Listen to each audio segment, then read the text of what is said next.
প্ৰিয় শ্ৰোতা, ইন্দ্ৰাণী শৰ্মা বাইদেউৰ আবেলি উপন্যাসখনৰ এয়া 12তম অধ্যায়। এয়া আপোনালোকৰ আগত দাঙি ধৰিব বিচাৰিছোঁ। আশা কৰোঁ আপোনালোকে মোক ছাপোৰ্ট কৰিব। আহক 12 নম্বৰ খণ্ডলৈ। হাথৰ জীৱন নিৰন্তৰ এখন যুঁজ নিজৰেই লগত। তথাপি মায়া জাগে এই জীৱনলৈ। এটি প্ৰাৰ্থনা অহৰহ বাজি থাকে বুকুত। জীৱন তই কুশলে থাক। পাঁচপতীয়া বেলপাতখনত অকণমান চন্দন সানি শিৱৰ ফটোখনৰ তলতে থলে আবেলিয়ে। বৰমাকে এনেকৈ কৰা দেখি সৰুতে হোৱা এটা অভ্যাস। কোনোদিনে একো হোৱা নাই, একো কোৱা নাই ভগৱানক। আজিও নকয় তাই, যি নিজেই সকলো কৰি আছে। তেওঁক জানো আকৌ বৰ্ণনা কৰাৰ প্ৰয়োজন থাকে? আগান যাবগৈ। আৰু দুদিনৰ পৰা সেই একেটা কথাই কেনেকৈ দহিছে তাইৰ ভিতৰখন, সেয়া আনে বুজিব? আগানে নিজেই দেখোন বুজা নাই। বেলি আৰু বৰমাকৰ সৰল জীৱনটোত মাত্ৰ কেইটামান দিনৰ খেলিমেলি কৰিবলৈহে আহিছিল আগান। আগান হাৰিল নে তাই হাৰিল নেজানো, কিন্তু ক'ৰবাত বৰ বেয়াকৈ হাৰিল। চকুকেইটা মুদি দিলেই সেই একেখিনি সময়ে জোকাৰি যায় তাইক। সিদিনা পূজাৰ শেষত প্ৰসাদ দিয়াৰ সময়ত সকলোকে আচৰিত কৰি আগানে ঘোষণা কৰিছিল নিজৰ সিদ্ধান্ত। গোসাঁইঘৰৰ ভিতৰত তেতিয়া সকলোৱে সেৱা কৰি উঠিছে। বৰদেউতাকে সকলোৰে মংগলৰ উদ্দেশ্যে আশীৰ্বাদ দিছে। নিজৰ পুত্ৰ বোৱাৰী নাতি নাতিনীৰ নাম লৈ ভাগে ভাগে আশীষ দিয়া মানুহজন সদায় দৰে বেলিলৈ সেইদিনাও পাহৰিছিল। মোৰ ছোৱালীজনীলৈ চকু মেলি চাবা প্ৰভু। বেলি, আগলৈ আহ। স্বামীৰ যাত্ৰাভিমান উফৰাই তেওঁৰ ভাষাত অজাতি ছোৱালীজনীক থাপনাৰ ওচৰলৈ মাতি নিছিল বৰমাকে। দুৱাৰৰ সিপাৰতে আঁঠু লোৱা আবেলি এখোজ দুখোজকৈ গোসাঁইঘৰৰ ভিতৰলৈ সোমাই আহিছিল। ল, পূজাৰ থালৰ পৰা ফুল এপাহ ল। এতিয়া সেই আসনত থকা শালগ্ৰামৰ চৰণত দে। ভয়ে ভয়ে বৰমাকৰ কথামতে সকলো কৰি যোৱা বেলিৰ সেই সময়ত বৰমাকজনীক কাষৰ ফুলাম পীৰাখনত বহুৱাই থোৱা লক্ষ্মী দেৱীৰ যেনেই লাগিছিল। সেৱা এটা কৰি আবেলি আঁতৰি আহিছিল। ওচৰতে থকা সৰু বটলটোৰ পৰা অলপ গংগাজল হাতত লৈ বৰদেউতাকে তাই বহা ঠাইকণত আৰু থাপনাৰ আশে পাশে ছটিয়াই দি বৰমাকলৈ চাইছিল। এয়া এক শীতল যুদ্ধৰ আগজাননী। সেৱা কৰি উঠি সকলোকে হাতে হাতে প্ৰসাদৰ খোল এটা দিছিল বৰমাকে। তোক নাৰিকল দুচকল দিছোঁ। পাকঘৰত গেছৰ কাষতে বাটি এটাত ডাঙৰকৈ এচকল কাটি থোৱাও আছে, যাওঁতে লৈ যাবি। বৰমাকৰ খবৰ থাকে। নাৰিকলৰ লোভতে প্ৰসাদৰ বাবে ৰৈ থাকে আবেলি। সেইবাবে ঘৰত যেতিয়াই কিবা এটা পাতে এটুকুৰা নাৰিকল তাইৰ বাবে বেলেগকৈ ৰাখে। মই নেদাৰলেণ্ডলৈ যাম ৩-৪ মাহৰ কাৰণে। নেক্সট উইকত ফ্লাইট আছে। বজ্ৰপাত চাগৈ এনেকৈয়ে পৰে। এনেকৈয়ে মাজে মাজে ফালি থৈ যায় গছবোৰ।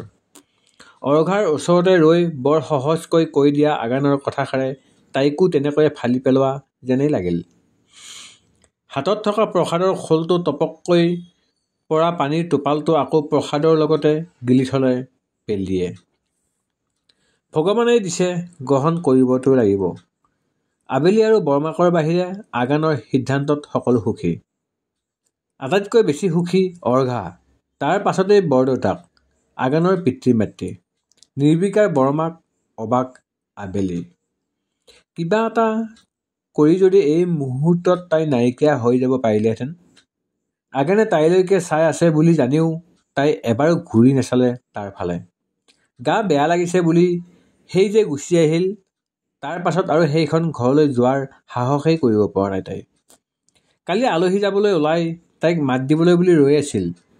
আগানৰ মাকে যতীনক পঠিয়াই দিছিল, তথাপি তাই নগ'ল। কি চাবলৈ যাব তাই? কি পাবলৈ বাকী আছে? বৰমাকে কিন্তু এবাৰলৈ মাতি পঠিওৱা নাই। এৰা, সেইজনী মানুহে নুবুজিলে তাইক কোনে বুজে? বেলি, অ মাজনী। ঈশ্বৰৰ ওচৰত চকু মুদি ৰৈ থকা আবেলিৰ নিজৰ কাণখনকে বিশ্বাস হোৱা নাই। সিহঁতৰ ঘৰলৈ বৰমাক আহিছে। ই কেনেকৈ সম্ভৱ? দেউতাক মৰাৰ পাছত সিহঁত যেতিয়া এই ঘৰটোলৈ গুচি আহিছিল তেতিয়াৰে পৰাই মাকৰ পৰা কেৱল অপমান পাই আহিছে মানুহগৰাকীয়ে। সেয়ে হয়তো আবেলিয়ে মাতিলেও আহিবলৈ ভয় কৰে। এই বয়সত আৰু কিমান অপমান সহিব। কিন্তু আজি এনেকুৱা কি হ'ল যে বৰমাক নিজেই তাইৰ ওচৰলৈ আহিল। দুবাৰমান ভগৱানৰ ফটোখনত কৃষ্ণ কৃষ্ণ কৰি চোতাললৈ দৌৰ মাৰিলে আবেলি। এই মাতষাৰ নুশুনা আজি 3 দিন হ'ল। কিমান কষ্ট পাইছে সেয়া তাইহে জানিছে। বৰমা বুলি চিধাই গৈ সাৱটি ধৰি সেই চিনাকি চিনাকি গোন্ধটো উশাহত উজাই ল'লে তাই। গোলাপৰ পাহি যেন কপাহী কাপোৰ সাজ, হাতত সৰু বগা ৰুমাল এখন, সেন্দুৰৰ জলমল ফোটটো, পঞ্চ পাউডাৰৰ মিহি সুগন্ধিৰে তাইৰ গোসানী বৰমাকজনী সঁচাকৈয়ে সিহঁতৰ ঘৰলৈ আহিছে। উফ, এতিয়াহে জীয়াই থকা যেন লাগিছে তাইৰ। অ' বৰমা, আপুনি সঁচাকৈ আহিছে আমাৰ ঘৰলৈ? আকৌ এবাৰ টেপা মাৰি ধৰিলে তাই বৰমাকক। মাক কামলৈ যাবলৈ ওলাইছিল। সিহঁতক দেখি ওচৰ চাপি আহিল। আবেলিৰ বুকুখন ভয়তে কঁপি উঠিল। কি কৰিব এতিয়া মানুহজনীয়ে? বৰমাকক গালি পাৰিব নেকি? মাকলৈ চাই তাই চকুকেইটা সৰু কৰি হাতযোৰ কৰি দেখুৱালে। কিন্তু আবেলি বা বৰমাকে ভবাৰ দৰে মাকে একোৱেই নকৰিলে। বৰঞ্চ নিজেই আগবাঢ়ি আহি মাতি নিলে বৰমাকক। আজিনো বাটৰ জেং কোনে গুচালে হয়? আহক আহক, ভিতৰলৈ আহক। ঐ ধন, যাচোন দোকানৰ পৰা বিস্কুট এপেকেট আন। বৰমাৰে আজি প্ৰথম আহিছে আমাৰ ঘৰলৈ। তাৰমানে মাকে বৰমাকক সিমান বেয়া নাপায়।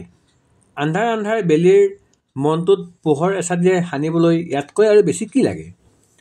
নাই অ' অৰুণা, চাহ বেলেগ এদিন খাম। তামোল এখনকে দিয়া। মই পটককৈ বনাম বৰমা, আপুনি বহকচোন। আবেলিৰ গা 7খন 8খন।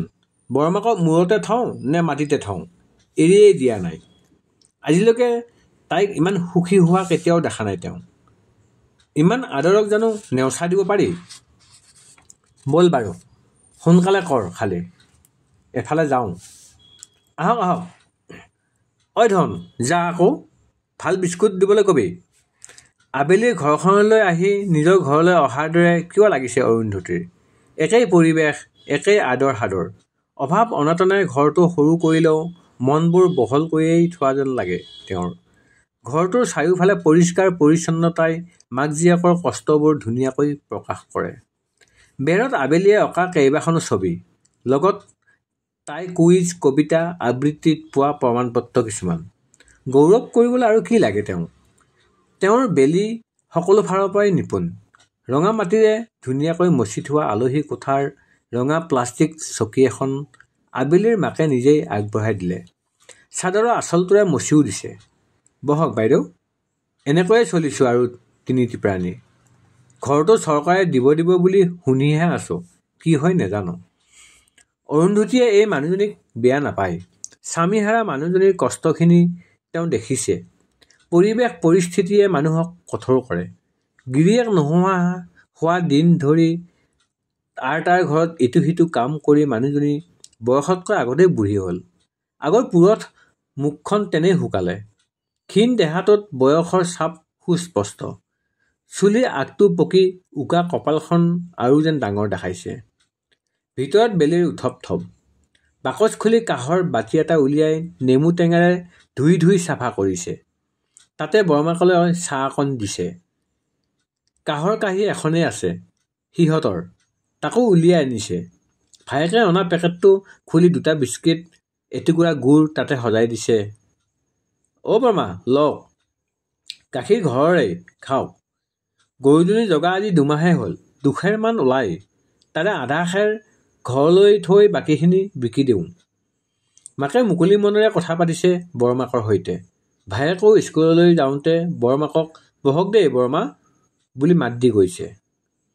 মুঠতে ভগৱানে যেন আজি তাইৰ প্ৰাৰ্থনা শুনিছে। সকলোবোৰ যেন ভাল হ'বলৈ গৈ আছে। মই পিছে তোক এফালে লগ ধৰিবলৈহে আহিছোঁ। ক'লৈ বৰমা? টাউনলৈ। ই বাবা গুচি যাবগৈ নহয়। দৌলত সেৱা এটা কৰি আহে বোলে।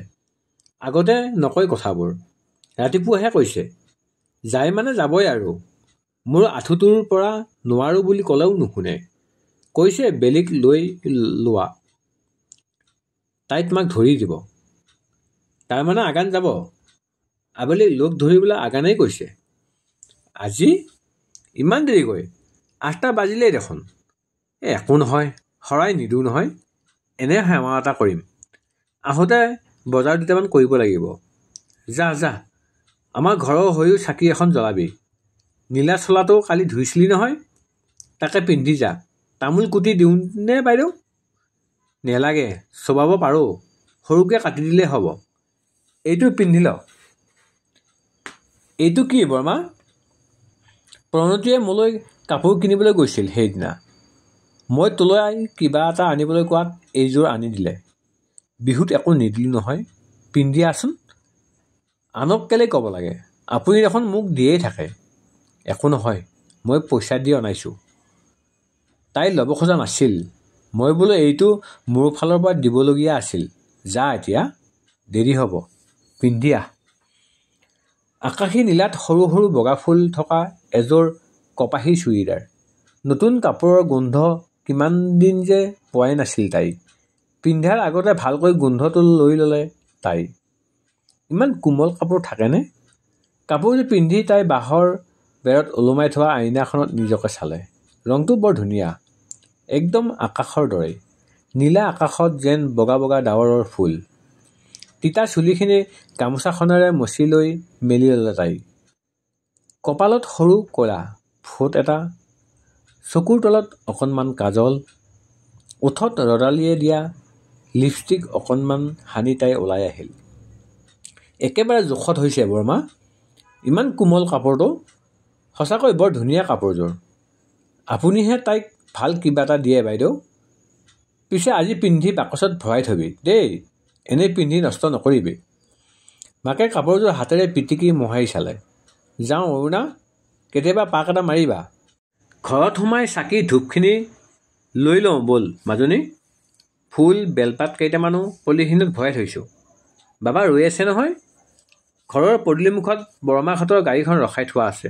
নাচাওঁ বুলিও আগান আছে নেকি বুলি ড্ৰাইভিং ছিটৰ ফালে চালে আবেলিয়ে। নাই, আগান ক'তো নাই। বাবা অহাই নাই দেখোন।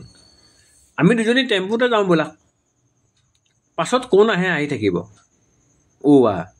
সিহে লগ লৈছে, আকৌ তাকে এৰি থৈ যামনে? তোৰো যে কথা আৰু। ব'ল আগতে পলিথিনটো লৈ আহোঁ। ঘৰৰ বাৰাণ্ডাতে বহি আছে আগান। সিহঁতৰ বাবেই যেন ৰৈ আছিল। পাতল নীলা কটনৰ চাৰ্ট, বগা হাফ পেণ্ট, ভৰিত চামৰাৰ চেণ্ডেল এযোৰ, চকুত ক'লা ডাঠ চশমা, চুলিখিনি ওখকৈ খোপা এটাৰ দৰে বান্ধি, গাত এসোপামান পাৰফিউম সানি আগান মন্দিৰলৈ যাবলৈ ওলাইছেনে? আবিলে মনতে ভাবিলে। সিহঁত ওচৰ পোৱাৰ লগে লগে চকীৰ পৰা উঠি আহিল আগান। কি লাগে মোক কোৱা হ'লে হয়। এনেই ভৰিৰ বিষ, কিয় ঘূৰি ফুৰিছা? গাড়ীত বহিবা ব'লা বৰমা। ফুল বেলপাতখিনি নিবলৈ আহিলোঁ। মই থৈ আহিলোঁ গাড়ীত। বৰমা, মই পানী বটল এটা লৈ লওঁ। বেলি খৰখোজেৰে ভিতৰ সোমাল। আগানে গাড়ীতে পানী আছে বুলি কোৱা শুনিও আবেলি নৰল। তাই কি কৰি আছে তাই নিজেই নাজানে। মুঠতে আগানৰ ওচৰত তাই নাথাকে। পানী বটলটো ভৰাই আবেলি পাকঘৰৰ পৰা ওলাই আহিল। ডাইনিং টেবুলখনত ভেজা দি ৰৈ আছে আগান। পিন্ধি থকা চশমাযোৰ এতিয়া কপালৰ ওপৰত। চকুকেইটাত নিদ্ৰাবিহীন ৰাতিৰ প্ৰমাণ স্পষ্ট। তথাপি যেন আবেলিক দেখি অকণমান তীৰ বিৰাইছে। নুঠিবনো কিয়? সি পচন্দ কৰি দিয়া কাপোৰযোৰ পিন্ধি তাৰ সন্মুখত ৰৈ থকা আবেলিক চাবলৈ 3টা নিদ্ৰাবিহীন ৰজনী কটাইছে সি। প্ৰতিদিনেই ৰাতিপুৱা চাব খোজেও চাব পৰা নাই সি চাব খোজা মুখখনি। আৰু এতিয়া আকাশ এখনহে যেন মেৰিয়াই আনিছে তাৰ ওচৰলৈ তাৰ বেলিয়ে। যিখন আকাশৰ তলত জিৰাবলৈ কিমান যে হেঁপাহ তাৰ ক্লান্ত হৃদয়ৰ। কিন্তু এই আকাশখন কেৱল তাৰ বাবেই নে? কেনেকৈ জানিব সি? সেইবাবে কেৱল প্ৰাণ ভৰি চায়েই নিজকে নিচুকাই সি। নেলাগে জানিব কি আছে আবেলিৰ মনত। হাতত পানী বটলটো লৈ ৰৈ থকা আবেলিয়ে চাওঁ নাচাওঁকৈ আগানৰ চকুলৈ চালে।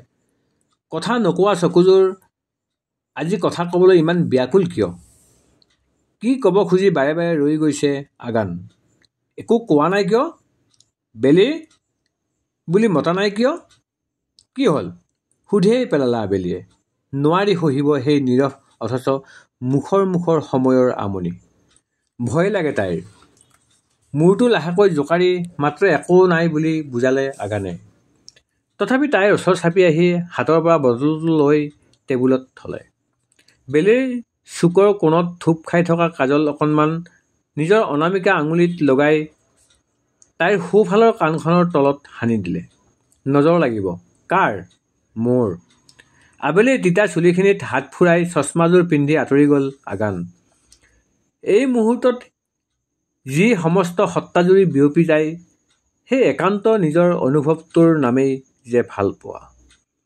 অনুৰাগময় এই ক্ষণত আবেলিক নিজৰ মাজত সামৰি ল'বলৈ যি দুৰ্বাহ হেঁপাহ, তাক সামৰি আঁতৰি অহাৰ বাহিৰে আৰু একো কৰিব নোৱাৰে আগানে।